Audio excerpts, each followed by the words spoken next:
ನೀನು ನನಗೆ ತಾಯಿ ಆಗಬೇಕಾ, ಹೆಂಡತಿಯ, ಪ್ರೇಯಸಿಯ, ಈ ರೀತಿಯ ಪ್ರಶ್ನೆಗಳು.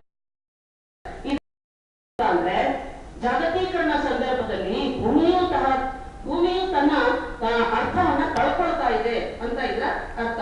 ಹೀಗೆ ಇನ್ನಷ್ಟು ಹೇಳ್ತಾ ಇರ್ಬೇಕು ಅಂತ ಅಂದ್ರೆ ಕೆಲವು ಪದ್ಯಗಳು ನನ್ನ ಗಮನ ಸೆಳೀತು. ಎಲ್ಲಿಗೆ ಹೋಗುತ್ತದೆ ಈ ದಾರಿ ಇರಬಹುದು, ಅಥವಾ ಅಂಬೇಡ್ಕರ್ ಪ್ರಾರಂಭಿಸಿದ ವಾಕ್ಯವನ್ನ ಪೂರ್ತಿ ಮಾಡೋಣ, ನನಗೂ ಒಂದು ಉತ್ತರ ಬೇಕು, ಎರಡು ಯಂತ್ರಗಳು, ಕಾಮವನ್ನು ಮಲಗಿಸಲಾರೆ ಮೊದಲಾದ ಕವಿತೆಗಳು. ಇವುಗಳನ್ನು ಓದಿಕೊಂಡಾಗ ನಮಗೆ ಒಂದು ಆಲೋಚನೆಗೆ ಹಚ್ಚೋದನ್ನ ನಾವು ಗಮನಿಸಬಹುದು. ಇನ್ನು ಹುಚ್ಚೆದ್ದು ಆಡ್ ಮ್ಯಾಡ್ ವರ್ಡ್ ಅನ್ನುವಂಥದ್ದು, ಅಥವಾ ಹಿಂದೂಯಿಸಂ ಅಮೆರಿಕನಿಸಂ ಅನ್ನುವಂಥದ್ದು, ನನ್ನ ದೇಶದಲ್ಲಿ ನಾನೇ ಪರದೇಸಿ ಮೊದಲಾದ ಕವಿತೆಗಳನ್ನು ಓದಿದಾಗ ಪ್ರಗತಿಯ ಹೆಸರಲ್ಲಿ ನಡೆಯುತ್ತಿರುವಂತಹ ಅಧೋಗತಿಯ ವಾಸ್ತವವನ್ನ ನಮ್ಮ ಕಣ್ಣ ಮುಂದೆ ತೆರೆದಿಡ್ತಾ ಹೋಗ್ತಾ ಇದ್ದಾರೆ. ಅಂದ್ರೆ ಪ್ರಗತಿ ಅನ್ನೋದು ಇವತ್ತು ನಿಜವಾದ ಅರ್ಥದಲ್ಲಿ ಪ್ರಗತಿ ಅಲ್ಲ, ಅದು ನಮ್ಮನ್ನ ಅಧೋಗತಿಯತ್ತ ಕರ್ಕೊಂಡು ಹೋಗ್ತಾ ಇದೆ. ಮುಖ್ಯವಾಗಿ ಹೇಳಬೇಕು ಅಂತ ಅಂದ್ರೆ ಇವತ್ತು ಕೊಳ್ಳುಪಾತ ಸಂಸ್ಕೃತಿ ಎಲ್ಲ ಕಡೆಗೂ. ಜೇಬಲ್ಲಿ ಸ್ವಲ್ಪ ದುಡ್ಡಿತ್ತು, ಯಾವುದೇ ಒಂದು ಮಾಲ್ಗೆ, ಶಾಪಿಂಗ್ ಕಾಂಪ್ಲೆಕ್ಸ್ ಹೋದ್ರೆ ಸಾಕು, ಬೇಕಿರ್ಲಿ ಬೇಡದೇ ಇರಲಿ ಆ ವಸ್ತುವನ್ನು ನಾವು ತಗೊಂಡು ಬರ್ತೀವಿ. ಬಳಸಲಿ ಬಳಸದೆ ಹೋಗ್ಲಿ ಅದು ನಮ್ಗೆ ಬೇಕು ಅನ್ಸುತ್ತೆ. ಯಾಕೆ ಅಂತ ಅಂದ್ರೆ ನಮ್ ಪಕ್ಕದಲ್ಲಿರೋರು ಯಾರೋ ಅದನ್ನ ಕೊಂಡ್ಕೊಂಡಿರ್ತಾರೆ, ಹಾಗಾಗಿ ನನಗೂ ಅದು ಬೇಕು ಅಂತ ಅನ್ಸುತ್ತೆ. ಸೊ ಹೀಗೆ ಒಟ್ಟಾರೆಯಾಗಿ ಈ ಕವಿತೆಯನ್ನ ಓದಿದಾಗ ನಮ್ಗೆ ಏನಿಸುತ್ತೆ ಅಂದ್ರೆ ಮನುಷ್ಯ ಅನ್ನೋನು ಇವತ್ತು ನಿಜವಾಗ್ಲೂ ಬದುಕ್ತಾ ಇದ್ದಾನ? ಹಾಗೆ ಬದುಕ್ತಾ ಇದ್ರೆ ಅವನು ಹೇಗ್ ಬದುಕ್ತಾ ಇದ್ದಾನೆ? ಸರಿಯಾಗಿ ಬದುಕೋದನ್ನ ಕಲಿಬೇಕಾಗಿದೆ ಮನುಷ್ಯ. ನಮ್ಮದೇ ಮಣ್ಣಿನಲ್ಲಿ ನಮ್ಮದೇ ಗಾಳಿಯನ್ನ ಕುಡಿತಾ ಸ್ವಂತಿಕೆಯ ಉಸಿರಾಟವನ್ನ ಮಾಡಬೇಕಾಗಿದೆ. ಯಾವುದೋ ಪರದೇಶದ ಗೊಟ್ಟು ಗಾಳಿಯನ್ನ ಇವತ್ತು ಅವನು ಹೀರ್ಕೊಳ್ತಾ ಇದ್ದಾನೆ, ನಿಸ್ಸತ್ವನಾಗ್ತಾ ಇದ್ದಾನೆ.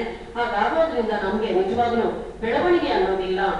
ಪರದೇಶಿಯ ಗಾಳಿಯನ್ನ ಉಸಿರಾಡ್ತಾ ಆಡ್ತಾ ಮನುಷ್ಯ ಪರಂಗಿತನಕ್ಕೆ ದಾಸನಾಗ್ತಾನೆ ಹೊರತು ಅವನು ಸ್ವಂತಿಕೆ ಬರೋದೇ ಇಲ್ಲ.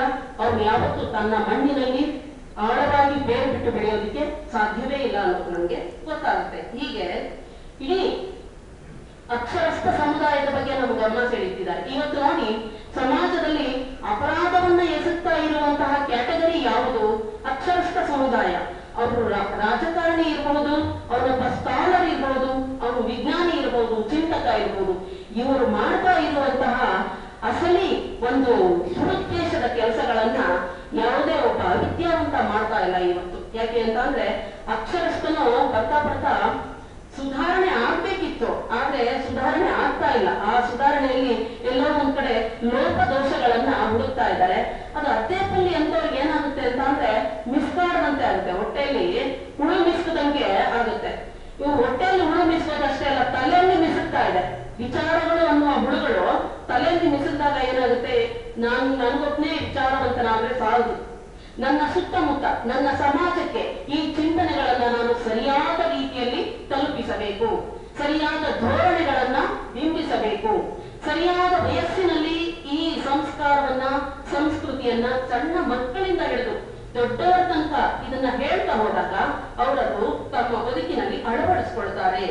ಯಾವುದೇ ಒಂದು ಸಸಿ ಅದು ಗಿಡವಾಗಿ ಬಗ್ಗದ್ದು ಮರವಾಗಿ ಬಗ್ಗುವುದಿಲ್ಲ ಅಂತ ಹೇಳ್ತಾರೆ. ಹಾಗೇನೆ ನಮ್ಮ ಸಂಸ್ಕೃತಿ ಅನ್ನೋದು ಪ್ರತಿಯೊಬ್ಬರಿಗೂ ಅಗತ್ಯವಾಗಿ ಅವಶ್ಯವಾಗಿ ಬೇಕೇ ಬೇಕಾಗುತ್ತೆ. ಹೀಗೆ ಹೇಳ್ತಾ ನಮ್ಮಲ್ಲಿರ್ತಕ್ಕಂತಹ ವ್ಯಾಪಾರೀಕರಣ ಸಂಸ್ಕೃತಿಯನ್ನ ತಡೆಯೋದು ಹೇಗೆ ಅನ್ನುವಂಥದ್ದು ಅನೇಕ ಕವಿತೆಗಳಲ್ಲಿ ಅವರು ಅದನ್ನ ಸೂಚನೆ ಕೊಡ್ತಾರೆ.